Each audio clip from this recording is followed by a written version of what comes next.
J'ai reçu un petit colis. Enfin, des nouveautés pour l'aménagement. Alors, il s'agit de quoi là? Avec le bruit que ça fait. Des pièces métalliques et tout. C'est emballé dans quelque chose de tout joli. En fait, il s'agit de robinetterie. Plus exactement, de la robinetterie de ma salle de bain. Hop. Est-ce que je vais pouvoir vous le montrer correctement avec une main? Hop. Donc voilà. C'est une sorte de bambou doré. Voilà. Et en fait, il s'agit du robinet d'arrivée d'eau pour ma salle de bain. Dans un style bambou cuivre. Bon là avec la lumière artificielle on voit pas très bien, ça a toujours des teintes un peu rosées. Mais bon, c'est ce que je vais mettre dans ma salle de bain. Donc je vais vous montrer ça très prochainement. Je vais probablement essayer de l'installer ce week-end. Et voilà ce que ça va donner. Le but c'est d'avoir une déco sur ces teintes là avec du blanc, donc acacia doré. Et puis là c'est un premier exemple parce que l'avantage de cette robinetterie là, c'est que en fait on peut moduler la hauteur. Là on voit qu'on a quand même une hauteur qui pourrait poser problème. On m'a évoqué des éclaboussures avec à très juste titre. Donc en fait ici là on peut dévisser les parties. Je vous montre ça pour le diminuer de moitié, enfin de tiers. Voilà, j'ai défait un tiers. C'est juste à dévisser, hein. Donc c'est pas très compliqué. Et puis là, forcément, on a une hauteur bien plus adaptée. Donc je pense que je vais partir sur cette hauteur-là. Ça sera mieux. Et après, il va falloir que je réfléchisse au placement. J'ai fait plusieurs repères. Donc je ne sais pas encore comment je vais faire en définitif. À réfléchir. Mais en tout cas, voilà. Avec une manette eau chaude ou froide sur le côté, là, ça se tire. Et puis j'aime bien le petit côté cascade que ça va rendre quand l'eau sortira. Voilà donc, rendez-vous ce week-end pour le résultat. Bon, j'ai pas pu l'avancer ce week-end parce que comme un boulet, j'avais oublié l'ensemble dans ma voiture de boulot.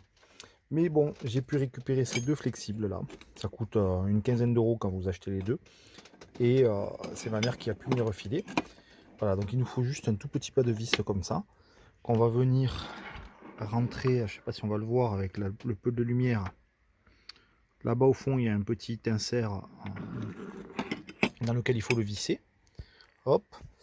Et alors le truc c'est que il faut faire passer dans ce sens là parce que cette partie là, les deux là ne cohabitent pas, on peut pas faire dans l'autre sens. Donc il faut insérer, hop, et après je vais venir visser. Donc je vais venir régler tout ça et je vous montre. On passe au trou. Alors j'ai fait des repérages.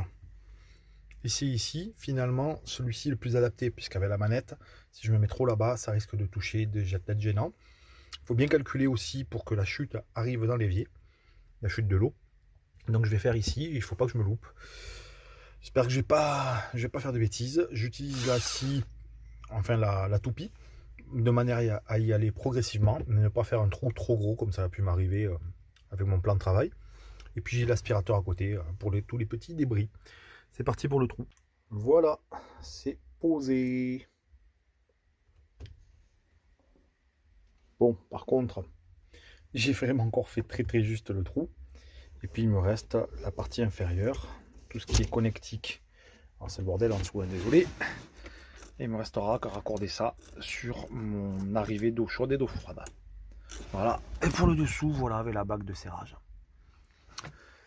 Donc ça rend pas trop mal. La cascade arrive à un endroit où on peut mettre sa main pour se mouiller, donc ça me va.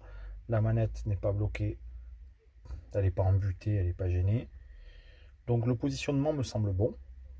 Tout semble bon. Maintenant il faut voir avec les vibrations ce que ça donne. Il faut voir si ça s'effrite pas à cause d'un trou qui serait éventuellement trop grand. Bref, on va voir avec un peu plus de recul et surtout vivement que je branche tout ça pour tester. Voilà, je me suis creusé la tête comme toujours avec ce type de connectique là. Hein, en plomberie c'est toujours un peu compliqué pour avoir les bons formats, les bonnes tailles, etc. À défaut de trouver un petit bouchon comme ça là, que je pouvais emboîter directement sur le tuyau avec une partie mâle en G3 quarts, donc c'est du tout petit. enfin 3/8, pardon, c'est du tout petit. Je n'en ai pas trouvé, donc, enfin j'en ai trouvé en plastique mais pas en laiton. Du coup j'ai opté pour la solution du réducteur. Donc je viens mettre ça avec le bon pas de vis, et puis derrière je vais pouvoir venir visser celui-ci. Voilà, donc ça se présente comme ça. Voilà, j'en ai inséré un, et j'ai plus qu'à venir là, hop, hop, et de l'autre côté, je vais venir avec mon bout de tuyau qui sort de ma nourrice d'eau chaude, et je vais venir le mettre dedans. Voilà, c'est fait. Donc du coup, j'ai mis mon raccord, mon réducteur, j'ai mis un joint à l'intérieur, je suis venu mettre ma bague avec mon embout pour le tuyau, j'ai mis un tout petit bout de tuyau pour faire le raccord, et j'ai serré avec un sellier de serrage, pardon. Du coup voilà, tout est en place, je n'ai plus qu'à ouvrir la manette, et aussi l'arrivée un peu plus bas, et on va voir si l'eau arrive bien dans mon petit robinet. Bon, ben, tout allait bien en apparence, mais ça fuyait. Ça fuyait, je pensais que c'était mes raccords qui étaient mal serrés, et finalement ça venait d'en haut de la bague qui était mal prise à l'intérieur, et puis exactement du joint. Donc là c'est des flexibles, ceux-là, de récupération que ma mère m'a donné, et du coup les joints sont un peu anciens, ils n'ont pas une apparence vraiment mauvaise, mais pour autant, après avoir mis un joint propre, je n'ai plus de fuite. Donc pensez aux joints au cas où, c'est la première chose, surtout que j'avais l'impression que l'eau arrivait en bas, mais en fait elle coulait tout le long pour sortir par en bas. Voilà, je serre, je mets les joints et on fait un dernier essai. Alléluia, j'ai terminé mes raccords d'eau chaude là, même si j'ai mis un tuyau bleu, c'est en entendant, et je n'ai mis que l'eau chaude. Le flexible là qu'on voit derrière pour l'eau froide n'est pas mise, mais ça pose pas problème, et ça marche enfin. Attention le bruit, hein, ma pompe n'est pas très silencieuse.